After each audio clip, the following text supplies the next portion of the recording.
Hey, what's up everyone? DW here, bringing you the final installment, the culmination of the Captain Rex Phase 2 helmet build. It's going to be a pretty jam-packed tutorial here.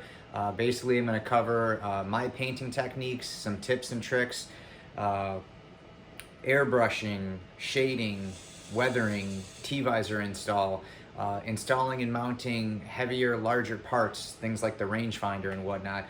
Basically all the essentials that you will need to get your Star Wars helmet or whatever helmet you're trying to do, or your Captain Rex helmet to look something like this. There he is, finished product. So that's just a sneak peek. We're gonna get the video going here, get everything all set up, but like I said, lots of content, lots of info. Will definitely help you put that cherry on top, that finishing touch on any helmet you really want to do. So without any further ado, let's go.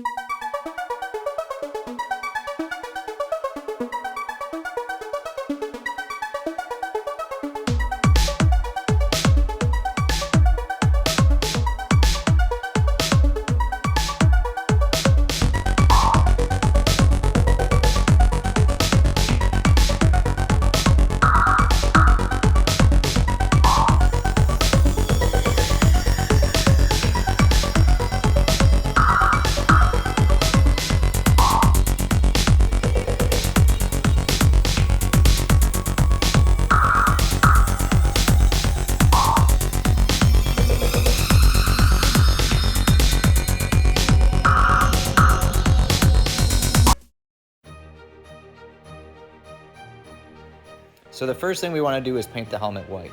Now before we get into our painting process, we want to make sure that our primer is completely dry. Now I'm in Florida, so I deal with humidity, and I didn't touch this helmet for 48 hours just to be sure. Now when we do our paint process, that first coat should always be very light. You can see how the paint can here in the video is moving around sporadically. I'm not really focusing on one area. I'm just trying to get a very, very light misting cover over the primer. Now I would repeat this process just a little bit heavier 2 more times because I knew I was going to sand and weather this helmet down. Very, very important though, make sure you're giving yourself 8 to 10 hours minimum in between paint coats. Failure to do so, you'll get runs, you can get fish eyes, you can get cracking, you can get bubbling, all sorts of things that'll end up having you have to sand it off and start all over. So we made sure we gave it enough time, covered all those areas, got Rex a nice rich white color, and then we started weathering it down.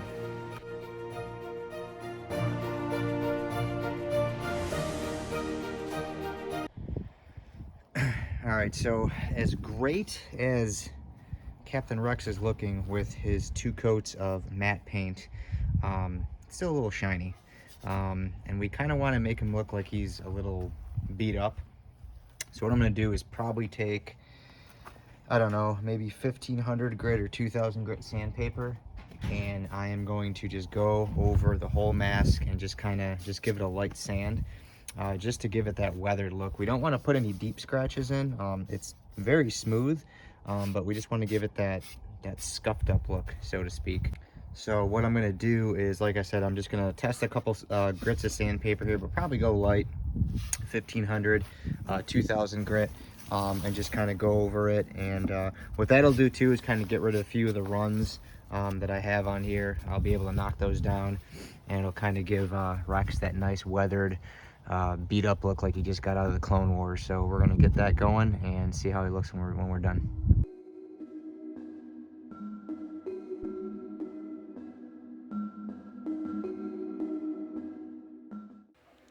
So in my weathering process, I started off with 1000 grit sandpaper, and it just didn't really do the job. It wasn't taking off the paint the way I needed to.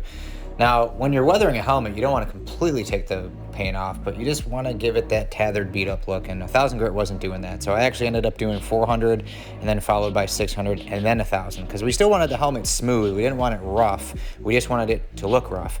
So rule of thumb is always start with your least aggressive method first. It's always better to start with a higher grit sandpaper, something like 1000 or 1500, and if it's not doing the job, then step down. If you start too aggressive, you take too much paint off, then you have to repaint it, you waste time, you waste money, yada yada. So always start with the least aggressive method. But this combo here of 400, 600, 1000 gave me the exact look I was looking for, left it nice and tethered, beat up, and ready for shading.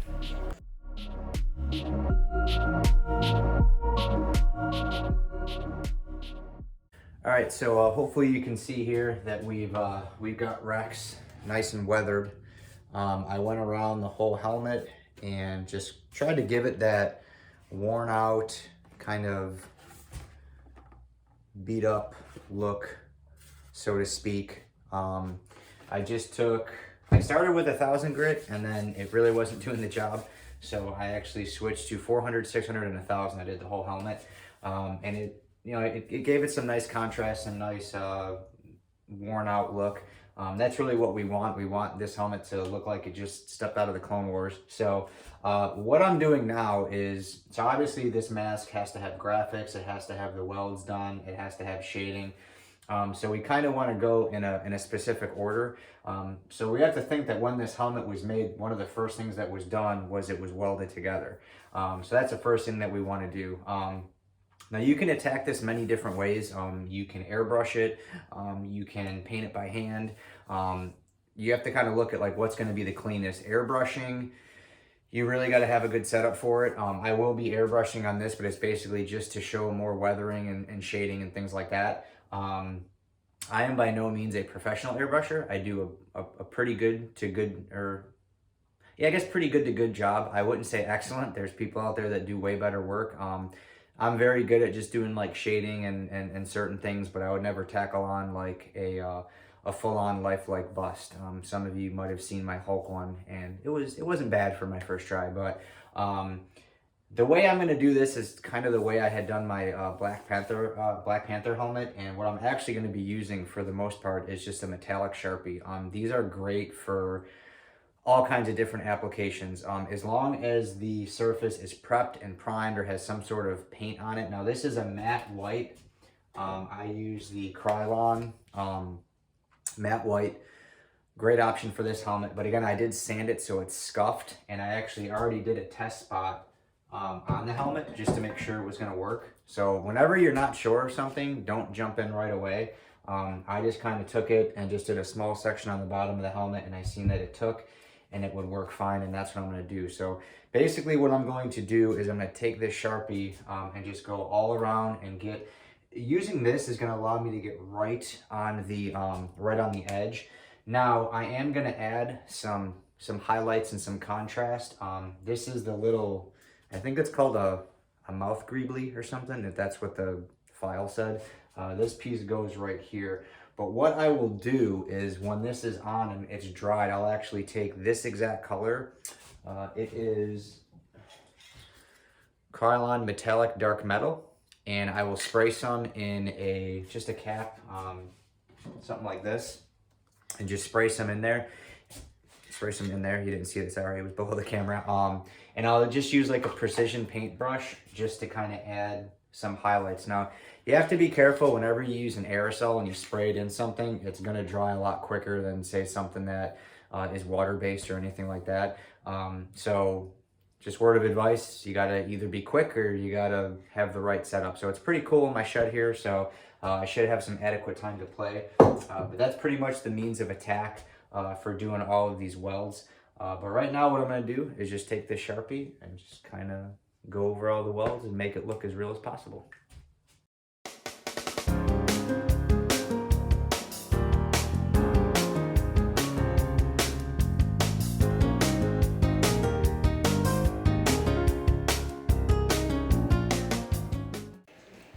So if you use this method, guys, the best thing I can say is just take your time. It is a marker. We've all used markers. Just kind of take your time, position it, give yourself a good work area. Just don't get lazy, because if you do, you can end up getting smudges and have to go back and fix it and things like that. So pretty self-explanatory. Just take your time, and overall, in the end, the result will be great. All right, so that went pretty well. I'll get a little bit closer look here. So it went really smooth. There was one section where when I grabbed here and kind of shifted, I got a little bit of a fingerprint here. But the beauty of this helmet is, if something like that happens, I just took some 600 grit sandpaper and it just adds to the character of the helmet. So I am going to let this dry. There are some areas where I'm going to go through probably with just a fine detailed paintbrush and hit up the white, but I'm going to do the dark first. That way, if it kind of comes over, I know it probably looks okay. I'm just OCD, and I don't like when little things happen like that. But realistically, yeah, this is the best thing that you could use. It's just a metallic permanent marker. You can get them at craft stores and things like that, but this really does work the best as long as you have some sort of adhesion promoter and primer on there. You know, it's super easy, super quick. I just wanted to get kind of a first coat done. I am gonna do another, just a touch-up section and then do the darker section. So like I said, I am going to be using the, I don't know where I put, there it is, the metallic dark metal. It looks just like that. I don't know. It's the same color that I use for the Mandalorian helmet. But I think that's really going to add some definition and some contrast and some depth to these welds.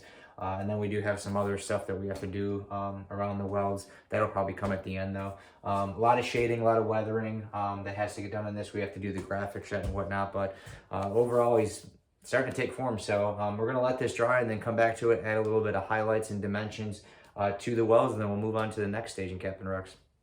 All right, so now we're going to get into doing some airbrushing. We've already done the welds with the silver Sharpie, and I did go through and I used the Krylon dark metal to add some more weathering and highlights and things like that. I'll show you how to do that on a couple of the other pieces, just so I can show you kind of like up close and personal. So some of the small pieces like the mouth greebles and the rangefinder, which we still have yet to paint, I'll kind of show you on that how I just did that whole weathering on there. I used the, like I said, the Krylon dark metal, and then I actually used some acetone to kind of blend it in. So I'll show you that process in some of the smaller parts so you can see the camera up close on the parts, so you get a grasp of how to do that. But right now what we're doing is we're just going to add some more weathering and some more highlights and contrast and wear and tear to the helmet. So we're going to be doing some airbrushing. So let me get my airbrush set up here and enjoy this time lapse. All right, so when you're airbrushing, you really want to kind of look at what your canvas is and how big of a nozzle you do or don't need. Of course, that can be adjusted. But all I'm doing right now is just kind of messing with my airbrush a little bit to kind of see where I need it at to get that more defined or more spread out shading that we want. It can take a couple minutes just to kind of get it tuned in. And I don't want mine too big, and I don't want it too heavy. So I'm just kind of going for that right there. That's really all I want. I'm actually gonna give it about a quarter turn. So nice and defined, not too crazy. It's hard to hold the paper here. I just want it to where it kind of gives it a little bit of weathering. The closer you hold it, the more defined it'll be. So that says high if you can't tell. Once you kind of get it to where you want it to be, yeah, basically just start going to town. So I'm just gonna start adding some light weathering around some of the cheeks here and some of the other areas, just to kind of give it that rustic beat up look here.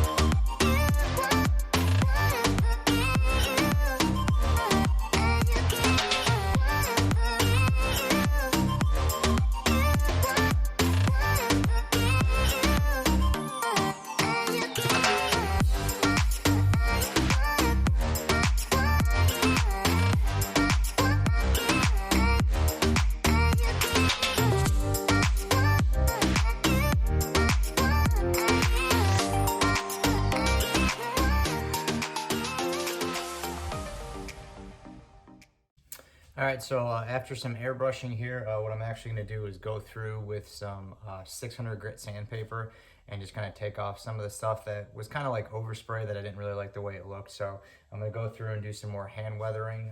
Just some of the spray and stuff got on the white, so by doing a light sand, it'll take it right off. So you can see here, I'm not really digging in too hard, but you can see how there's a bunch of overspray right here. And what I want to do is just kind of minimize that a little bit. So I'm just taking some light sandpaper, 600 grit, and of course we'll wipe all this down when we're done. But what this will do is just take that top layer of paint off. Obviously we're not trying to make it look perfect. I just don't want the overspray to look too obvious. We want this to look more like shading than anything, so that's really what we're going for. And essentially I'll do that on the whole helmet here. Just kind of go through and just some of the stuff that's not as smooth and symmetrical, I'll just kind of go through and sand it down.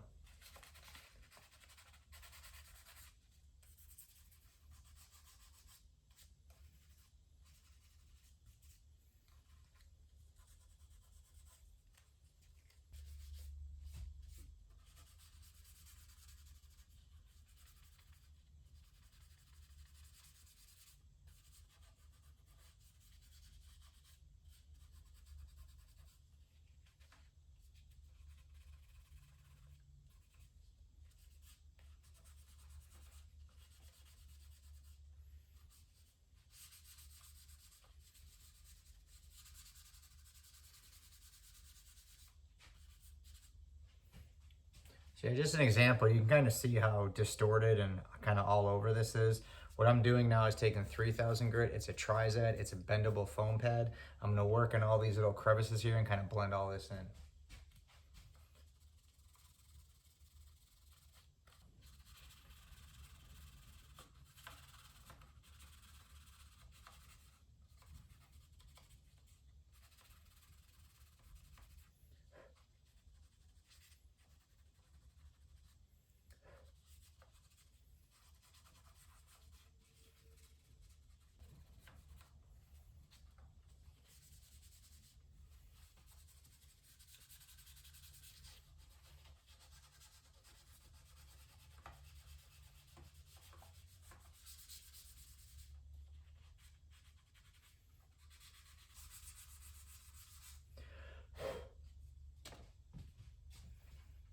You can kind of tell just from doing that, it makes it look more worn. It doesn't really give that effect that it was done by an airbrush. And I'll go over this a couple more times, but that's really what we want, is just to kind of make it look smooth and just look like it's weathered and beat up. So I'm gonna keep working on this and show you when it's all done. All right, guys, well, here is Rex, and just kind of showing you after I did some more of the weathering and the shading. I may knock a little bit more of this down. I got to look at a couple pictures of Rex, but overall, like I said, what I did was I took, where I wanted to completely remove it, I took just a 600 grit piece of sandpaper and it took it right off. And then where I wanted to kind of blend it, like I'll show you here, I was actually using 1000 and it was a little bit too heavy. It's hard to do this with one hand, but with 3000 you can just kind of, it kind of blends it in. I don't know if you can tell that or not, but it just kind of blends it in. It merges it in. It makes it look a little bit smoother. It's not going to fully take it off, but it will kind of blend it in. So that's kind of what I recommend doing if you're doing shading and you want to blend it, is use like a 3000 grit. This foam pad is great because you can just fold it and kind of get in all these little areas here. And of course, don't do it with one hand, but you can see how it just kind of blends it in, you know, just knocks it down just enough to make it look like it's somewhat uniformed or, you know, symmetrical, or like, I don't want to say symmetrical, but I guess uniformed is a better word. But you can see how I'm just taking that off lightly, not heavily, and you can kind of control it to get it to where you want it to be. So I'm gonna actually go around the whole helmet, do this just a little bit more and knock down a couple spots that are kind of just standing out at me. I don't know if I want to have these completely defined or not, so I'm gonna look at a couple pictures here and then I'm gonna get back to sanding and I'll show you guys a final shot, hopefully, of how it's gonna look when it's all kind of weathered and everything. So I'm gonna take look at a couple pictures online here and give you guys an update. All right, so continuing right along, did a little bit more airbrushing, but I wanted to show you just a little bit more in depth if you are doing these weathered helmets, how you can take off, if you've added some shading or oversprayed something, how to take it off. So all I'm going to do here is take a little bit of 600 grit sandpaper and just kind of, 600 will pretty much take it right off. So if you need to actually remove some, 600 is a great option. And if you want to blend it, just use that Trizat 3000.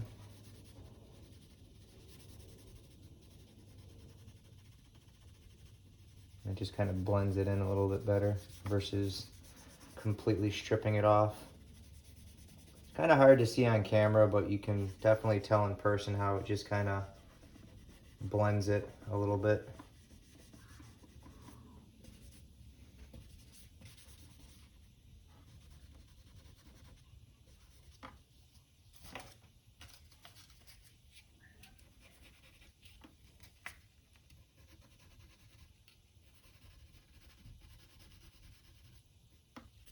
But of course, the nice thing about these weathered helmets is they can each have their own character, and you can kind of have them do and look the way you want. So what we're going to do is we're going to mix up some colors here. We're actually going to get ready to do the rust marks that are on the around the welds here. So we're going to start getting that going here, and we'll bring you that here shortly. All right, so now we're going to get to airbrushing the welding marks. The accents, I guess they're like burn marks or rust marks or something that go kind of on the outside of the mask. It just, like I said, it's like a scorching mark or a burn mark or something.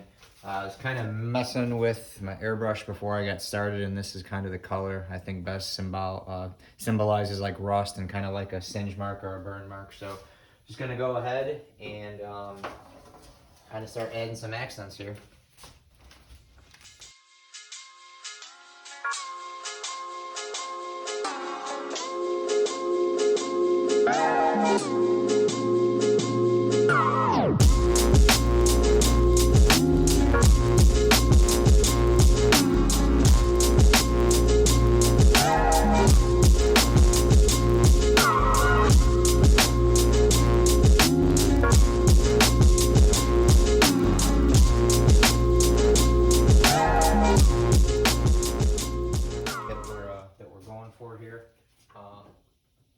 You know, we don't want to overdo it. We still want to just make it look kind of as real as possible. And like I said, just a little tip.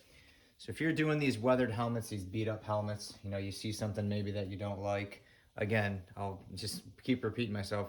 3M Trizat foam piece of sandpaper, 3000 grit, and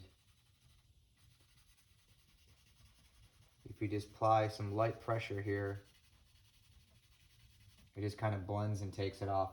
I did more up here. I actually did a little bit darker. I didn't really like how that looked. So I actually went through and did that darker. But what you want to do with this, if you want to actually take it off, and this is actually some beat up 600. Let me find some. But you'll see it takes it right off.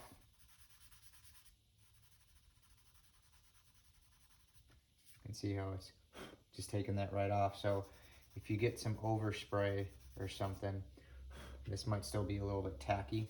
So I don't want to hit this too close or too hard, but just go over it and it'll just take it off. And like I said, this is a weathered helmet, so if you happen to take some of the paint off, underneath the primer is gray, so it's only going to make it look more fitting.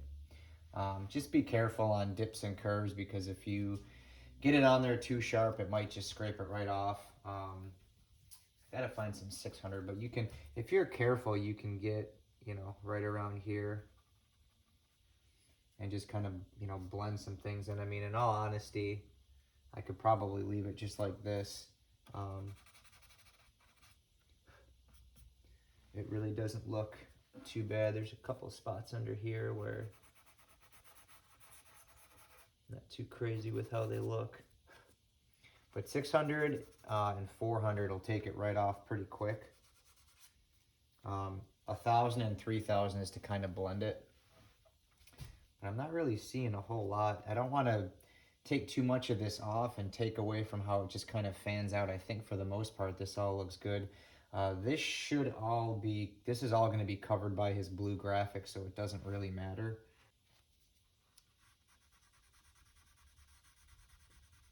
See how it kind of blends that in there? So that's what I like doing with that. Yeah, this is all going to be blue, so this doesn't really matter up here. But it just kind of weathers it down to where it just takes a little bit off, but not off completely. So just a little tip there for you guys if you're trying to do these weathered helmets. I don't really feel like I need to go through, and I think it looks pretty good. I think for a quick 15-minute airbrush job, I think that looks pretty awesome. There's maybe one spot up here where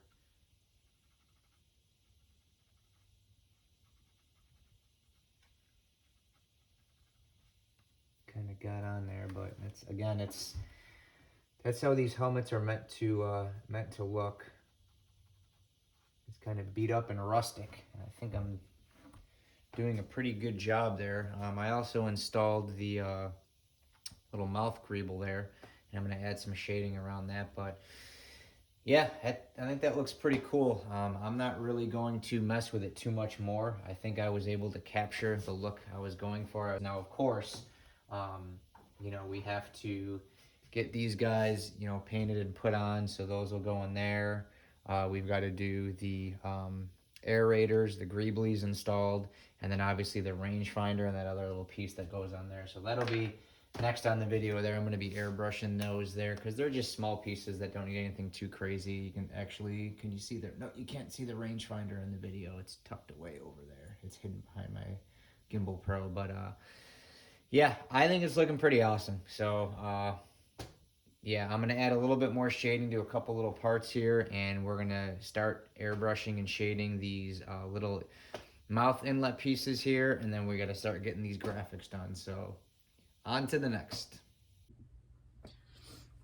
All right, so we are moving on to adding the graphics to Captain Rex. So grab a snack if you want. If not, it's okay. But basically the way the graphics on this helmet goes are, it kind of goes up like this, and it goes around the perimeter here and up on the top, and then he's got the two triangle pieces with the little, I guess, asterisks. So I cheated and I cut this, printed it offline actually, and kind of made a little template. I don't know how well you can see it. But basically the way I have this is to where it's perfectly symmetrical when it's laid on the helmet. And I'll kind of show you how I'm gonna go about, you know, placing this on. I'll have to trim a little bit more, but overall, I think it's gonna work. The way I'm gonna do this is I'm gonna lay this down with just painter's tape. So the outline it's basically all straight lines. So we're gonna have straight lines that go up and go over and come around. So I'm just gonna use blue painter's tape and then just mark it with a pencil, because obviously you can remove a pencil pretty easily. So this piece is gonna come up here, kind of fan out, go around, come over. So we're gonna lay some painter's tape and then mark it off. And then we'll do the same thing up top here, and then we'll get painting it.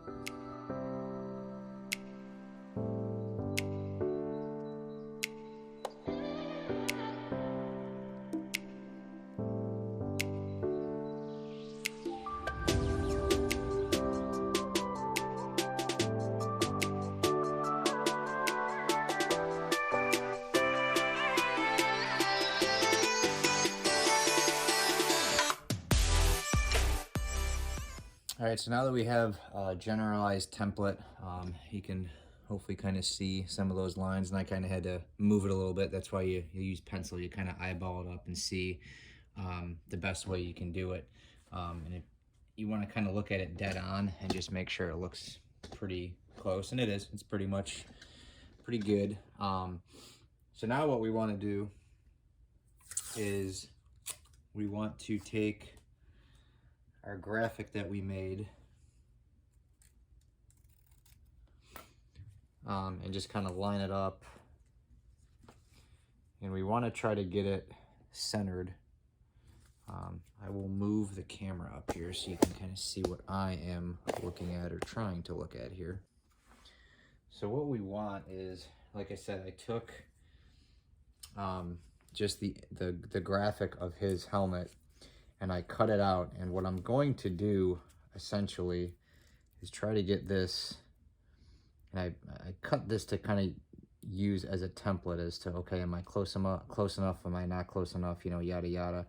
But I want to get this to where I'm going to tape it in place and just trace a majority of this, you know what I mean? And then whatever is still in place, I can kind of guide that. So you can see I have like a small portion, so I'll trace a little bit of this tip and then trace most of that, and you can pretty much fit the rest together. So that's pretty much what I'm going to do here, is just try to tape this in place, try to get it as centered as I possibly can. And then when I do, I'm going to start tracing. So I'm going to get some tape set up here and start doing that.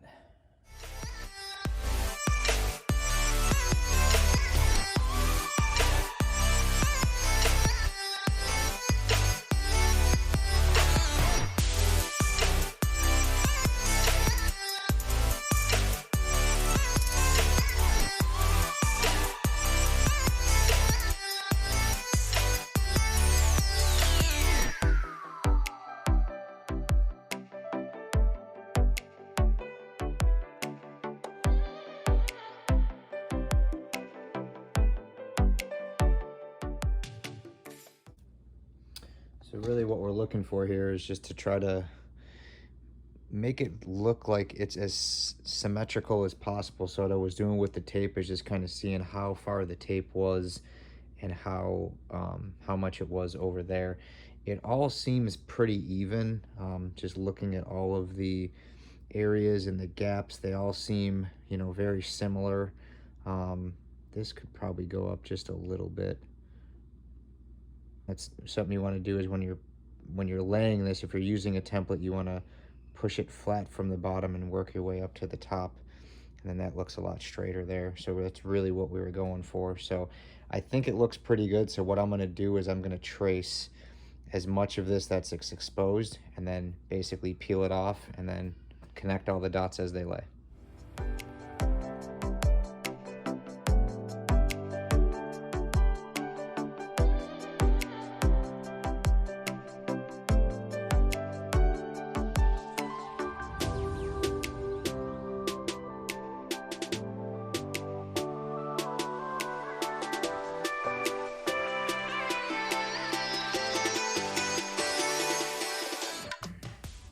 All right, so I did my basic template here. What I'm gonna do is just peel this off.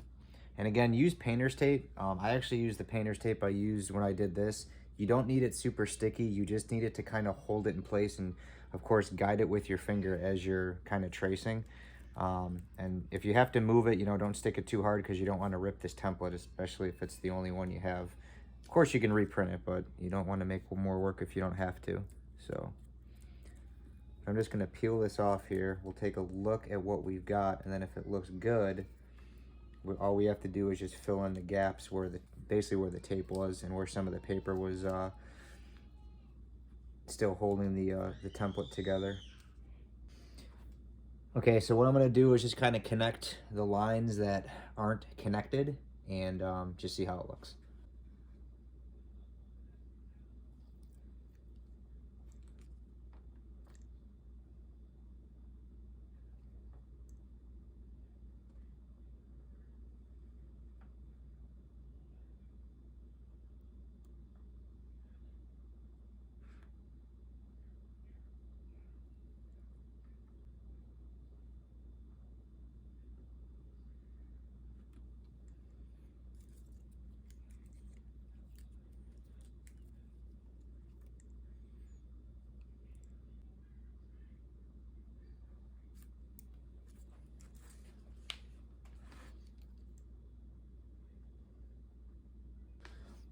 So now you can see that I'm still using the stencil. Now, there's one of two ways you can do this.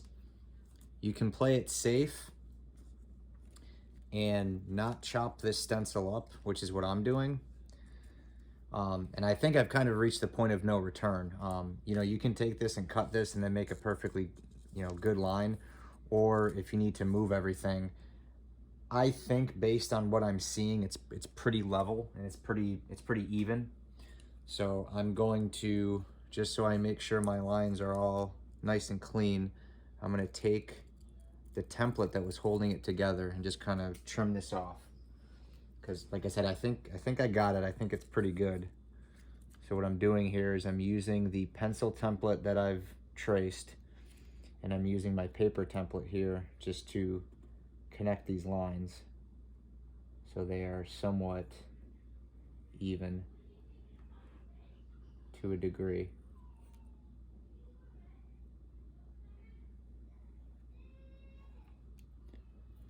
So you can see that one looks nice and even there.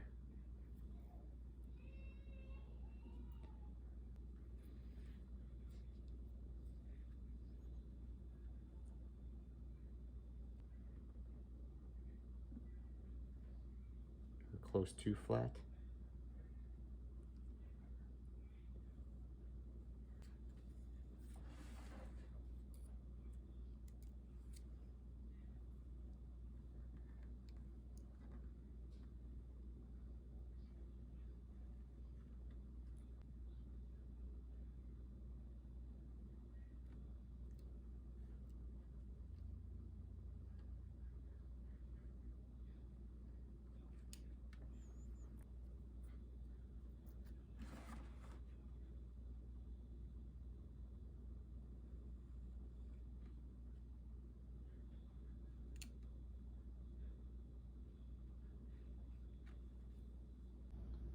So looking at this, I feel like I did a pretty good job.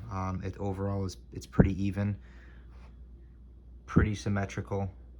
Obviously some of these are just kind of like jagged pencil lines, so that, you know, you might say, oh, the tip's a little bit off, but you know, when you paint these in, you know, it's meant to look a little bit weathered. Now, I may lay down some painter's tape to make some of these edges sharp, but again, I'm going for more of a weathered look, so if this isn't completely, you know, exactly flat, I'm not going to lose sleep over it. I think it's going to look good anyways. I'm going to use that same sanding technique to kind of beat up and weather this graphic. This is supposed to look like a very weathered and aged helmet, and I think so far I'm doing a pretty good job. Here might be a little bit low. Looking at the two, this actually is off by just a bit, so I'm probably going to raise that up. But other than that, I think it looks pretty good. I think this could actually be more narrow, so I may actually redo this because I don't like the way that looks. It just looks off. This is supposed to be thin, and then it kind of fans out, so I think I'm going to go back through and redo that. But other than that, I think everything looks real good. So I'm actually just going to redo this little section right here because it's supposed to be more narrow. So I'm actually going to redo that little section. But other than that, I think it looks pretty good. Lines up pretty even on those both sides. Gives about the same amount of gap. The top will be nice and easy here just to hit up blue. So I'm going to fix this little section here, make this more narrow, and have it fan out to these. So I'm going to redo that, and then we'll get to getting some painting doing. So let's go.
All right, so that's not a it's not too bad of a start. Obviously it needs a second coat, and then I'm going to go through and sand all this, and that'll kind of weather it out. Down here I didn't do the pre-pattern like I did up here, because a lot of this I think is going to get knocked down with when I sand it on the edge, so I didn't want to go too crazy and kind of overdo it.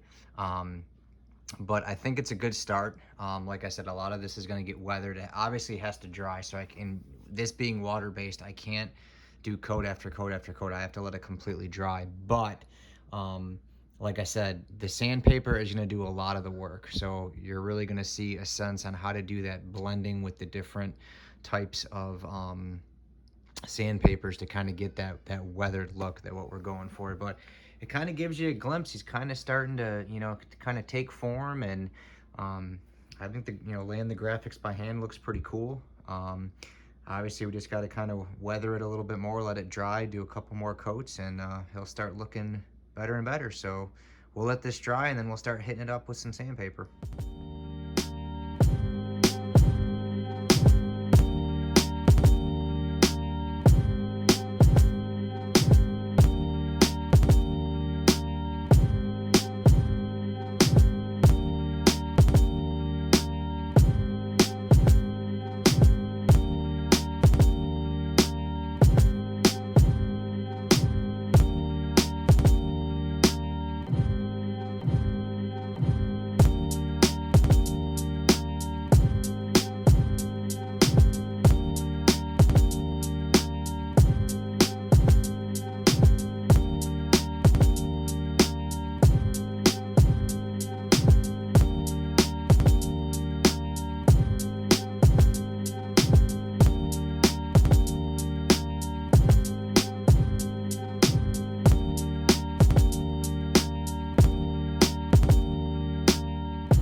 All right, so we are going to start the weathering process of the graphics. So overall, I think they came out pretty good.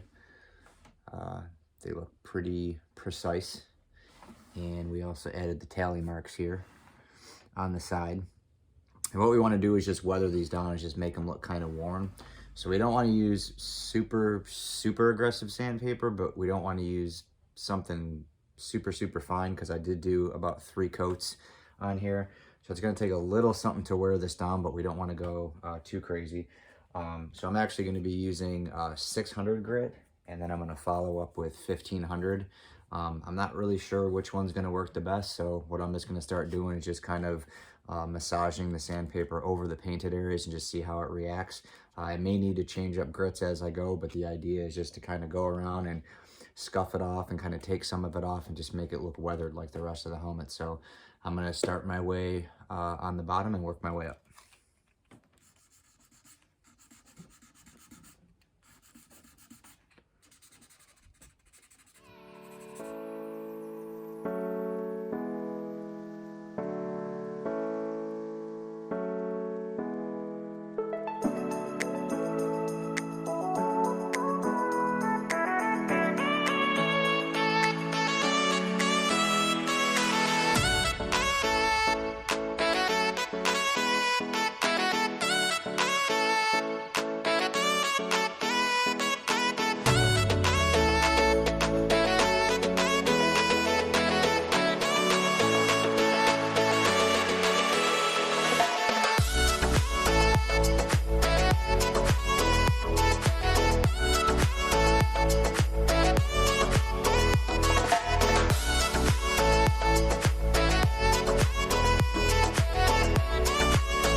All right, so kind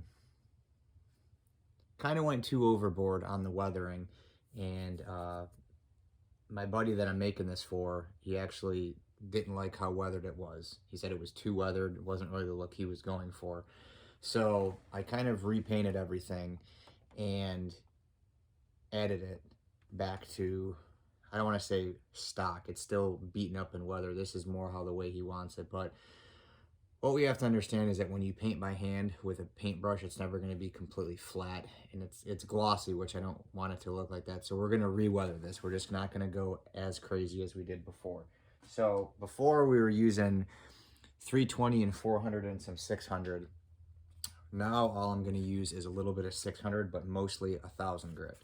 So what I'm going to do is just take very small pieces of 600 grit sandpaper, and I'm just going to lightly start off by kind of hand sanding this, and I'm going to try to keep it on the blue, because when I was sanding this, the blue was kind of blending into the white. That's why you see me kind of go here.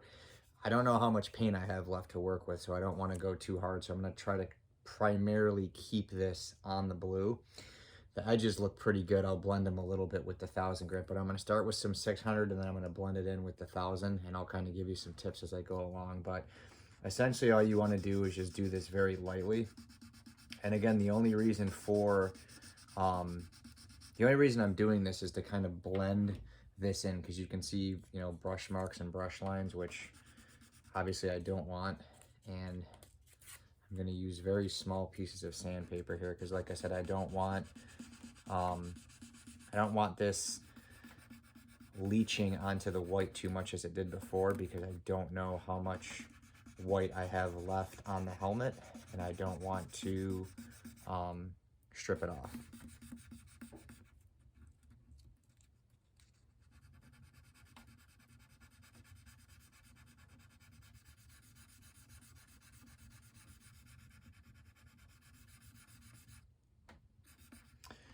And I did about 3 coats by hand.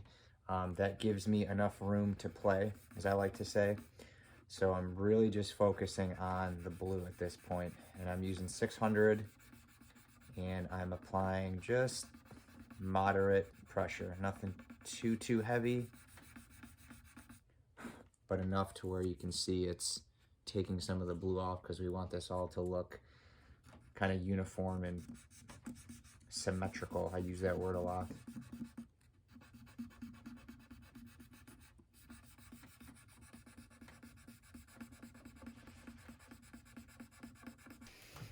All right, so I'm not going to put you through a whole nother full agonizing time lapse of me weathering this helmet down, but what I will say is I re-weathered it. I used less aggressive sandpaper. It didn't go as crazy, and it really did look a lot better. I thought the initial weathering I did was awesome, but then when I redid it and looked at them side by side, I was like, yeah, this new version of it looks a lot better. So here's a couple before and after pictures of the first weathering I did, and then the second, and I'll let you be the judge.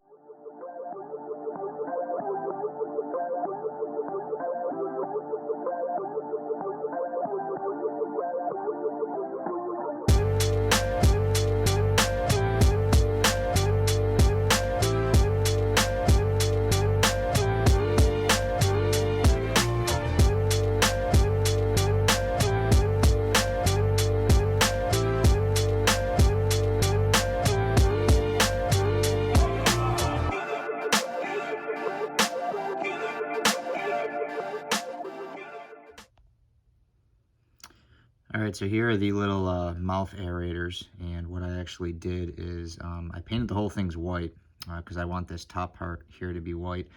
I masked this off with some painter's tape, and then I just hit it with that Krylon dark metal. It's a color I've used for Mandalorian helmets. It just gives a nice touch. I mean, essentially what I'm going to do is I'm going to scuff this down a little bit and weather it. I might add some airbrush shading to it, but it's just a nice color. It's something that it lays really good when you just spray it, and it dries pretty quick too. and it's just a nice touch. It's not too dark, it's not too light. I'd use this color too. I stumbled across this color doing my Iron Patriot helmet. I tried doing a dark gray that was way too dark. It was pretty much black, and I found this color, and it's really helped me with a lot of my builds. It's also on the rangefinder here, which I believe is now dry. So and this is going to get, you know, sanded down a little bit and then weathered. I didn't go too crazy with the sanding. You can see that there's a little PLA line on the side there, but I kind of want that. I want this piece to look kind of beat up and almost like it had like a gouge or a dent or something in it. So I thought those little lines there would actually be cool. So there's a little bit of I guess PLA weathering there, but I kind of wanted that. This whole piece, if you look at any Rex build, this aerate or this rangefinder's it's always really beaten up on anyone's helmet. So I kind of wanted that look for this piece, but same thing. I'm going to kind of sand this down, airbrush it, add some weathering, and it'll essentially match everything on Rex's helmet, how he's got all the weathering and everything there. I've got to do the vinyl for the little gills there, the breather gills there. Once these are done here, pop these in, pop that side piece in, pop those little, I don't even know what they are, little caps. Those are pretty much dry too, so I just got to weather those down and pop them in. And I've got a mess on my hands here, so I've rearranged and taken over my garage here. I've got all sorts of things laying around, but yeah, he's coming along, so I'm going to try to get some work done and hopefully get him wrapped up here in the next day. And I probably a few things I'll touch up, but overall he's looking pretty cool. So we're going to try to get things wound down and get Rex ready for battle here. All right, so here's your Captain Rex T-Visor. It's kind of like a T-Visor tutorial. Again, what we're going to do is we're going to take some paper and I'm going to fold it directly in half. I can do this with one hand.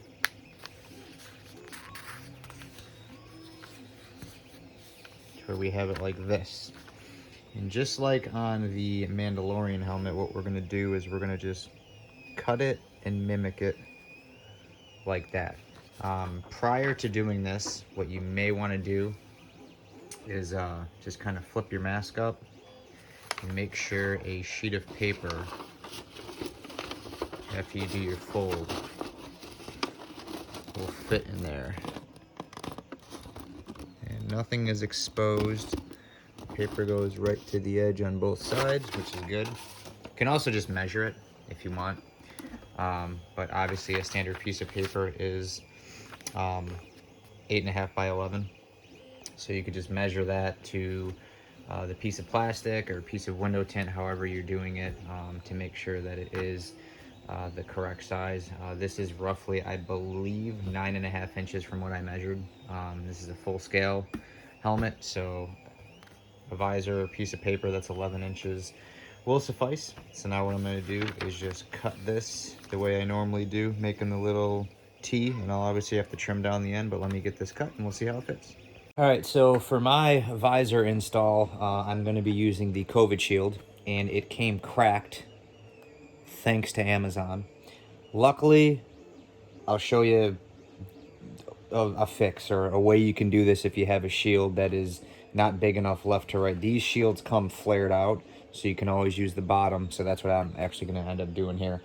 So after you've cut your T-visor, and like I said, I recommend making it a little bit bigger than the Mandalorian. Depending on what size you go with, the opening here is going to be the biggest. Obviously, it gets really thin when we go down here, but I basically took my piece of paper and folded it and cut it, gave our template, and then I just trimmed a little bit. I placed it in the helmet, seen it was a little bit big, so I trimmed it down, and then what I do is I just place it in the helmet. I try to keep the seam directly centered. And then what I did is I just made a mark with a Sharpie and just made a mark at where each end of the helmet is. So then I can pull this template out and line it up with the shield, and we can see that when the shield is completely out, it will be big enough. And it still gives me some access here to glue. So I'll put it as high as I can go, so probably right about there, and it'll give me enough. Luckily this part here is very small, so this piece here will work out just fine. So again, what's nice on these is they have a on the inside there's a protective film. You can see it's how it's bubbling because I cut the rest of this off.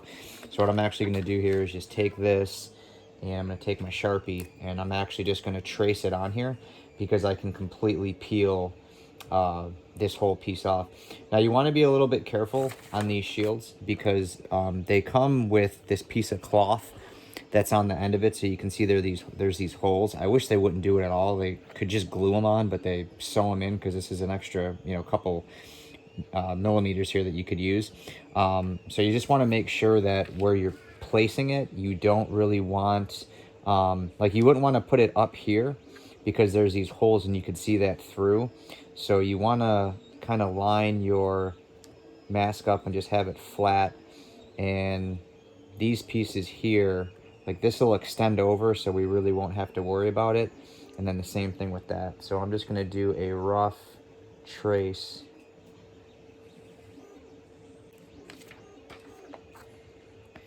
And hopefully you can, I don't know if you can see that or not, but I made myself a nice little outline. So what I am going to do, just double check that, make sure it looks good, is just cut this piece up here and then see how it looks on the mask.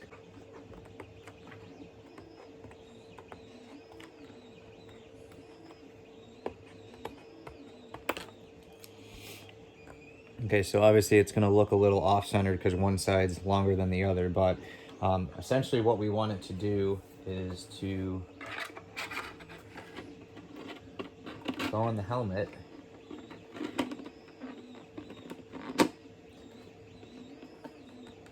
and cover everything, which it is. So again, it doesn't need to be dead center. Obviously this is not completely center, but this is such a thin plastic that when you put it in and hot glue it, it's going to take whatever form you put it to. And again, yes, it's cut bigger, and I will always say it's better to go bigger than trim down than to cut too small and be pressed for space and have it not line up or have it be weird or anything like that. Both the front and the back of these shields have that clear film.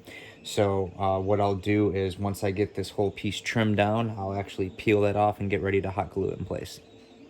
That the breather pieces, the greebles, and the rangefinder have all been weathered with some light sanding. We want to add just a little bit more of dimension to these pieces. So we're just going to do some airbrushing. So with your airbrush, what I do is I usually just put some black in there for shading. If you want to add some airbrush medium, which is basically just a solvent to water it down, you can put a little bit of that in. And what I like to do is just take a piece of paper and just kind of see where I'm at with the spray of the airbrush.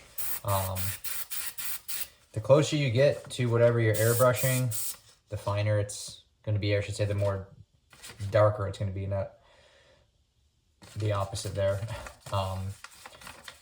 But the closer you get, the sharper it's going to be. So it really just depends on what you're going for. We don't want anything too heavy. Probably stick with that one just so I can kind of blend it in. I'm going to take these small little greeble pieces.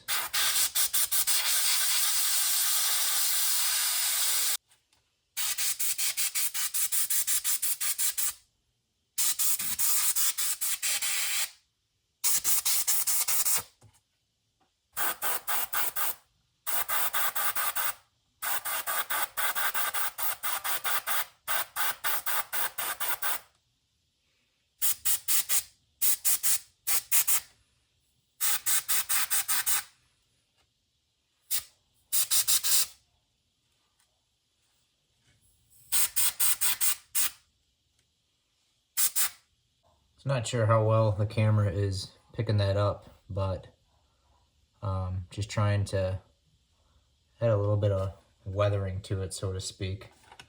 And I'll hit it with some 3000 grit sandpaper at the end, just to kind of smooth it out.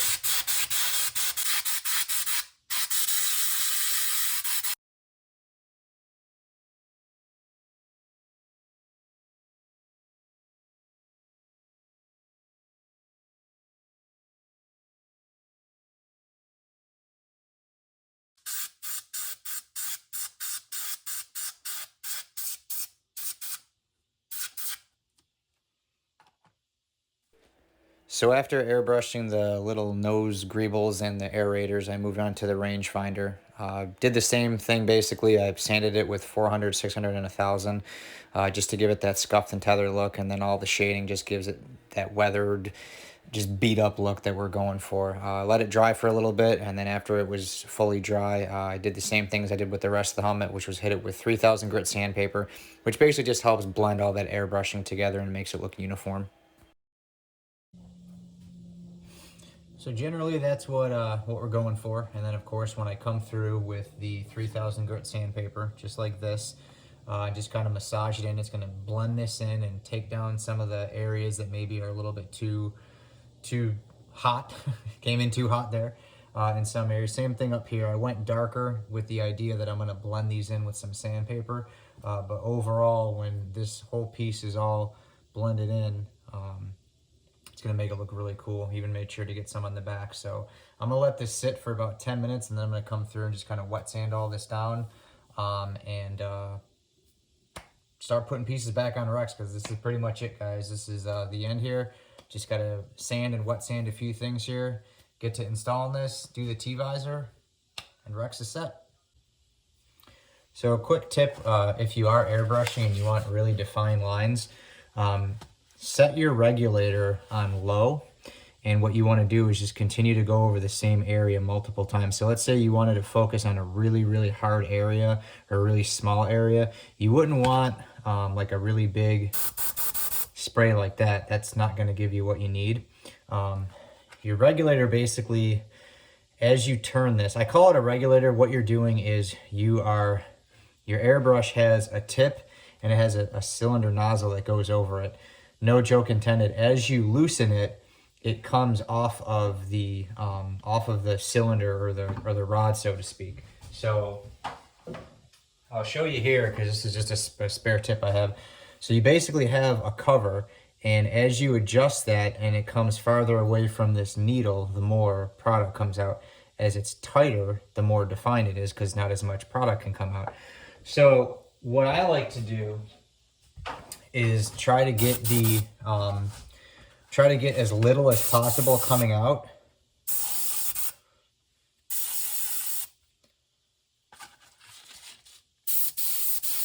Even like that's too much.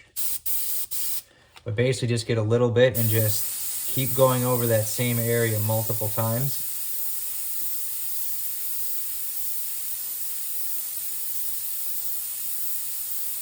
And eventually what you'll do is create a very straight line. So the closer you get, you don't want right on top of it, but you kind of get the idea. And you have to play with it sometimes really to get it to where you want.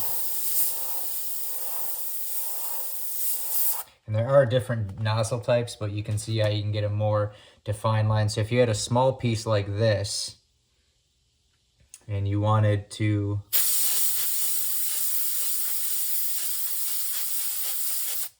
just make an edge really precise,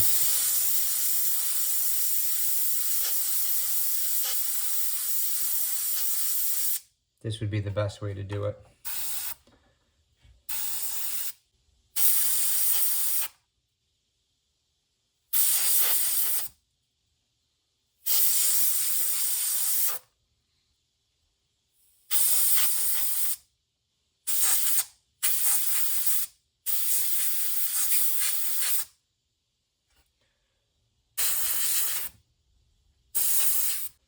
So you can kind of see if I can move this over here so you can see it in the light. Kind of see how we just added a little bit of definition to these edges. Like I said, my technique is a little bit different because I actually come through and I'll take a little bit of very, very light sandpaper. Sorry, my phone's going crazy right now. It keeps falling down. Let me see if I can get it back up here. Okay, my phone went crazy there. Like I said, my technique's a little bit different because then what I do is I just take some sandpaper and just basically take off by hand what I don't like. You know, if you're more skilled at airbrush or have a different setup, like I said, mine's just a real basic setup. I tend to always tweak things and go back and forth, but I like my little way that I do it because, like I said, I can just take some sandpaper and just take off, you know, what I didn't like and just kind of blends it in a little bit nicer. I mean, it wasn't a terrible job. This is a very intricate piece, but like I said, I'm gonna take all these here and sand them down one last time with 3000, blend it all in, and see how they look. All right, so here you can see I shaded and weathered down this side earpiece. Looks pretty good. I do have to just run some glue in the back because you can see how you can move it and we don't want it to move. But it looks good, gives some good contrast and definition with the shading and the weathering. Next, we are going to install the rangefinder. So you can see here it is, and it's all shaded and weathered. And I think it looks pretty cool, pretty good. Matches with the helmet nicely. But what I'm actually going to do is I'm going to drill 2 small screws in this back, and then drill 2 small holes in here. I should say 2 small holes in here, and then 2 small holes in here, just to put some screws in because this thing's got a lot of weight, and I fear that just glue may not be good enough. So I'm gonna just drill 2 holes through here, and then run the screws into this piece, and that'll hold it on a little bit better. So I'm gonna do that real quick and show you guys how it looks when it's done. All right, so getting ready to install the T-visor. Just kind of moved rooms here, but continuing on from what I was talking about with the T-visor. So basically we cut it, and what I had to do is modify the corners. You can see, because when you place this inside, if I can do this with my hand, you'll notice how there's these little bumps. It's basically the way the helmet is with the welds. So I just had to trim that, but you can see how it contours. The COVID shield works great because it contours already, and it's such a thin piece of plastic that it's just so easy to, I mean, it almost form fits right in there. So what I'm going to do is just hold it. I'm going to start on this side here and hold it with one hand and just simply hot glue it in place. I'm just using industrial black automotive glue, but what I'm going to do is just go through and put some hot glue on this whole piece, and the shield will be done. And that's really all there is for that. Very simple, very easy. Like I said, the face shields, the Hobart face shields, they're so thick and you have to heat them up, and you can get warping, and it can be a real pain in the butt. These COVID shields you can cut with scissors. Super easy, super nice. You can also use my tutorial I had used for using the window tint, which is another great option. The only reason I use this is because I had it laying around, so I wanted to use it. And like I said, it was cracked.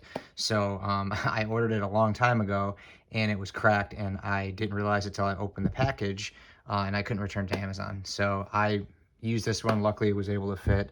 For all my future projects, I'm going to be using the 5mm laminate maker, which is right there. So for these helmets here, I'll be using those. Yeah, this worked out real great. So what I'm going to do is just hot glue it in place, and I'll show you guys when I'm done. All right, so other than some hot glue strings that we have to clean up, you can see that the visor is perfectly in place. Like I said, I just got some glue strings that are floating around that I'll clean up, but very important that you want to not only get it a little bit under the shield, but on top of it too. You don't want to just have it just on the edge, you want to have it overlapping. That way it bonds underneath and the glue kind of comes over to hold it in place. But I'd say probably about 95% of the visor has glue on it. There's a little spot right there that I couldn't get, so I'll angle my gun around, my glue gun, and get that little piece right there. I don't like how that's kind of exposed. That side looks a little bit better. But what I'll do is just kind of clean up some of these loose strands here. And essentially this is a display piece, so no one's really going to see the inside. If it was a piece that you were wearing, you may want to, I guess maybe just have it a little bit more cleaner, but it can get difficult when you're gluing things in place. But I'm going to clean up all these loose strands here, get a little bit of glue right on that piece there, and flip it around and let you see how it looks. All right, so basically the last thing we have to do is just put some I guess they're called breather gills or something on Rex's helmet there. And what I did for that is I just made some on my vinyl machine, and you can use any kind of paint program or anything to design what you did. I pretty much just took a line and measured how long I needed it and just clicked the round feature and then just exported that to my vinyl cutter, and it made it. And those will sit basically right about here on the helmet. I think it looks pretty good. So I've got 2 of those, and I'll put one on each side. But nice little option to have. Painting these by hand would be really hard, and it would be pretty much impossible to get them exactly symmetrical. So with this little feature, they're spaced out evenly, they're the same height, same width, and like I said, it's pretty much just lining them up, and they're gonna go right about somewhere around there. So I'll get those put on and show you how they look.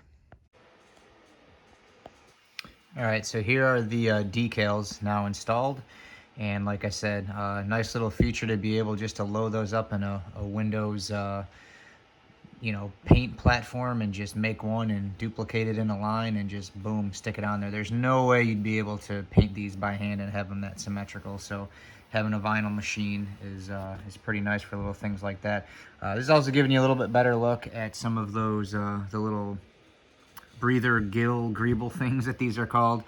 You can see shaded and weathered down. I know it was hard in the video in my little work shed there to actually see the contrast that the shading gave, but I think it did a really good job. Here's a better look at the rangefinder. You can see I'm just going for that beat up tethered look, but we made sure we got it all the way across, even underneath, and even on this inside here as well. Looking at some more of the shading. I might go through and hit a little bit more of this up, but I honestly think it's good. I mean, we've put a lot of time into this, and I think it looks pretty awesome. But it's those finer details that I came back through when I hit it with sandpaper, that it just, stuff like this, I mean, you're never going to make, 2 helmets look the same. So like I said, when you do these helmets like this, make them your own. It's your canvas, it's your own creation. I could go through and add some shading around here, but I really think that, given this was an on-the-fly kind of make, this was just based off of what I knew of Rex, I think it looked pretty good. These pieces down here, again, kind of shaded and weathered down. I think everything really came out good. I may blend that in just a little bit more, looking at it now. But visor's installed, nice and clean. Like I said, I think he came out pretty awesome. And keep in mind, I am not a Star Wars aficionado. A lot of the stuff is cool. I like making it. Had to look up Rex's backstory. Didn't really know a lot about him, but he's pretty BA, and so is his helmet. So, but again, just kind of looking over the finer things, all the final blending. I did a little bit more weathering and sanding on the graphics here. So this is kind of the final look at Rex here, and I think he looks pretty awesome. I snapped a couple pictures in my photo booth, so I'll have those at the end. But that's pretty much a wrap on Rex. He looks pretty awesome here. So I'll show you these final pictures here, and I'll let you be the judge. But I think he's ready for the Clone Wars. So have a look and enjoy these last few pics here, and we'll wrap this thing up. All right, everyone. Well, that's it. That is a wrap on Rex. Got him chilling here. A little pillow. He's nice and comfy. But hopefully you were nice and comfy during that video. I know it was a little bit long, but I warned you. I said there's going to be a lot of content, and there was. Speaking of the content, hopefully you guys found it useful. Hopefully it gave you some tips and tricks. And maybe allowed you to say, hey, I can approach things in a different manner to get the look and the effects that I want on certain helmets. Whether it be a Star Wars helmet or a Marvel helmet or some sort of armor or whatever you're doing that you're building. Hopefully this tutorial kind of helped you, and that's really the reason why I made the video. I went a little bit outside of my comfort zone here. Have not done a Star Wars helmet of this magnitude. It's been mostly just Mando helmets. I'm not a big Star Wars aficionado. If you can tell, I'm more of a Marvel guy. But I truly did enjoy building this helmet, and this isn't going to be the last one that you see. I don't know what's next. I did have a request for a couple builds, which I'll probably start.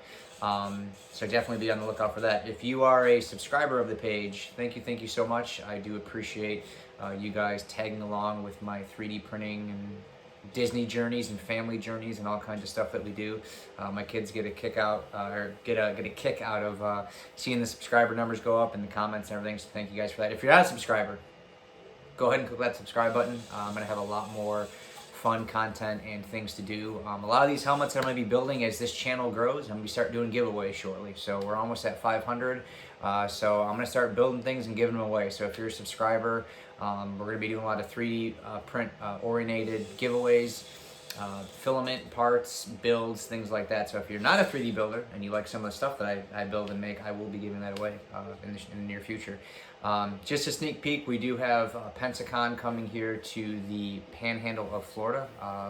I live about 35 to 40 minutes away from Pensacola, so it's just a short drive over the bridge. I will be unveiling my War Machine suit, so be on the lookout for that.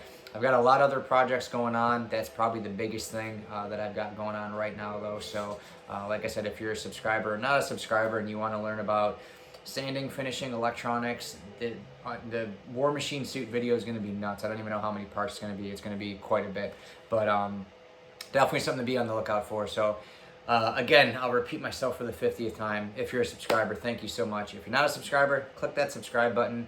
I will try to leave all of the products that I use in the description of the video. If I forget anything or you guys have any questions, just leave me a comment. I try to stay engaged with everybody and just answer any questions and help you along in your 3D printing journey, because there's a lot of times where I'm on the other end of the shoe's on the other foot and I'm asking people questions, and it's 3D print community is a great community, so I'm just trying to give back and I guess kind of do my part. So, but I thank you guys for watching. I hope you liked the video. If you do, give it one of these. Don't give it one of these. I think it'll get a lot of these. It's a pretty cool looking helmet. But again, guys, that's enough of me blabbing and talking. I'm gonna wrap this thing up.